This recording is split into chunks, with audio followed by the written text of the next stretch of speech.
Effectivement, vous pouvez utiliser vos propres recettes. Moi, je donne deux choses. Il y a le régime structure que vous avez et il y a à côté de ça les menus et les recettes.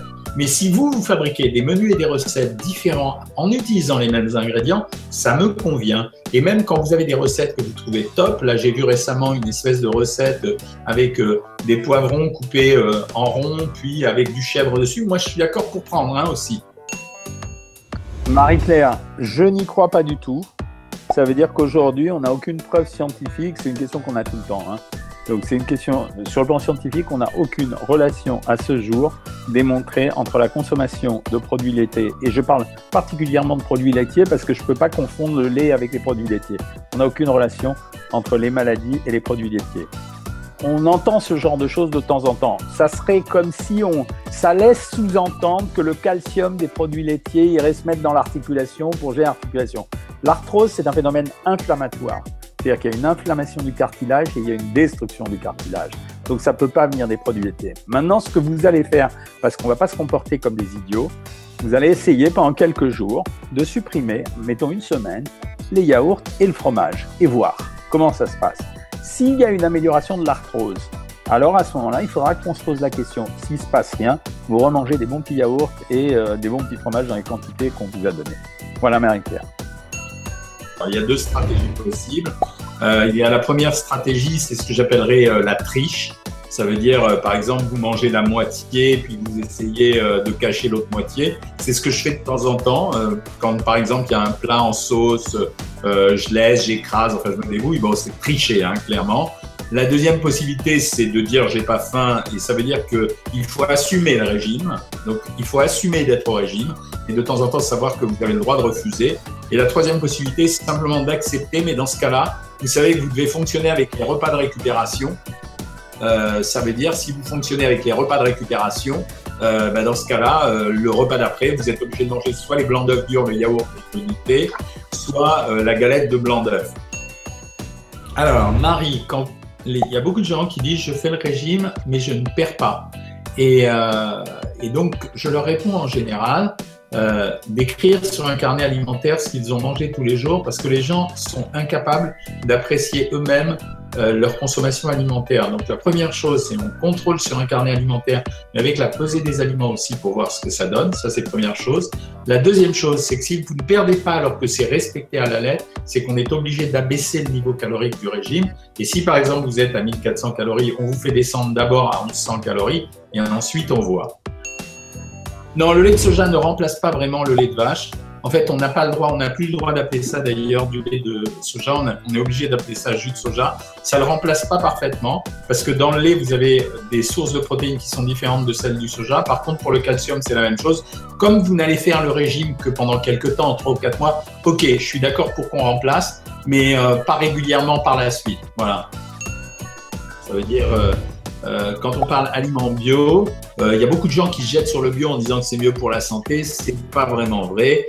Sur le plan nutritionnel, je vais bien l'expliquer. Sur le plan nutritionnel, il n'y a pas d'avantage. Il y a des produits bio qui contiennent plus de nutriments, par exemple de la vitamine C ou de la vitamine A, etc. Et il y a l'inverse des produits conventionnels qui en contiennent plus que les produits bio. Donc on ne peut pas dire que le bio est un avantage nutritionnel. Tout ce que je sais, c'est que si j'achète bio, il y a une catégorie de produits pour lesquels j'achète strictement bio, c'est les produits complets. C'est-à-dire que si j'achète des biscottes complètes, si j'achète du pain complet, si j'achète des céréales complètes, alors oui, je prends du bio. Pourquoi? Parce que les produits phytosanitaires, ils sont sur la surface des produits. C'est-à-dire si je pulvérise du blé, j'en ai sur l'écorce du blé. Et dans les produits complets, j'ai l'écorce du blé. Donc là, je suis catégorique. Si les produits bio, c'est vraiment beaucoup plus tranquille. Sur les autres produits, comme les fruits et les légumes, si vous les lavez, si vous les pelez, on élimine, comme ça a été testé, 97% des substances qui sont dessus. Et comme en principe, les taux aujourd'hui sont surveillés par l'Observatoire des produits phytosanitaires, on a un observatoire qui contrôle ça. A priori, quand vous éliminez 97%, il n'y a plus de problème. Pour les fromages blancs à 20%, il faut que vous sachiez la différence entre un yaourt et un fromage blanc.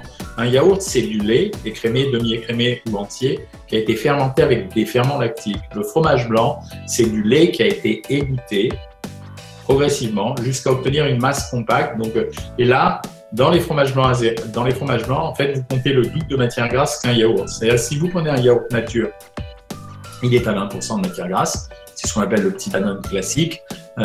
Et si vous prenez un fromage blanc à 20% de matière grasse, il se compare à un yaourt nature. Donc, OK pour le yaourt nature, mais sans sucre, Océane. Alors, l'apéritif dînatoire, quand on le fait soi-même, on peut le bricoler. C'est-à-dire que c'est toute l'idée de ce que je vous demande de faire dans le régime, c'est-à-dire à partir des ingrédients de régime que vous avez, vous devez pouvoir refabriquer un régime. Alors, il y en a marre des bâtonnets de carottes et des bâtonnets de surimi, donc ça veut dire que les recettes de produits apéritifs, on peut les inventer, on peut mettre dans des endives des hachis de saumon, on peut créer, moi je suis beaucoup pour les petites verrines. Ça veut dire dans les verrines, on peut mettre n'importe quoi. Donc ça veut dire que vous pouvez faire des verrines avec des potages de concombres, de potirons, de ce que vous voulez, de patates douces. Vous pouvez les agrémenter avec des petites choses à l'intérieur. Et ensuite, vous avez un stock de protéines. C'est 125 grammes de viande. Vous en faites ce que vous voulez. Vous le transformez en fromage, en jambon. Exemple, je peux très bien faire des roulés de jambon avec à l'intérieur un petit peu de Saint-Moré. Ensuite, je les roule et je coupe en petits bouts et je mets des petits pics. Voilà ce que c'est un apéritif dînatoire, c'est à partir des ingrédients du régime que vous avez, c'est refabriquer quelque chose. Il me semble d'ailleurs qu'on a, Lucie, tu vas confirmer, des tas de petites solutions de produits apéritifs qu'on va mettre en ligne. Fruits déshydratés, non, Zarmax, les fruits déshydratés, c'est pas du tout la même chose que les fruits normaux. Hein. Les fruits déshydratés, c'est des fruits qui ont été concentrés, donc ça veut dire que si vous prenez 100 grammes de fruits déshydratés, je prends un exemple, les raisins secs, 304 calories, pour 100 grammes de raisins secs. Pour 100 grammes de raisins, vous êtes à 80-90 calories. Donc, c'est 3 fois plus riche. Donc, il faut diminuer la quantité par 3. Hein. Mon Dieu! Alors, là, c'est toujours pareil. Vous me posez les mêmes questions. Regardez, il faut que vous intégriez la notion d'équivalence. Ça veut dire, dans le repas, vous avez en général toujours 125 grammes de viande ou équivalence. Dans la viande, dans les équivalences, vous voyez qu'il y a 75 grammes de fromage. Il y a un des deux repas sur lesquels on rajoute 25 grammes de fromage, 75 plus 25, ça fait 100 grammes.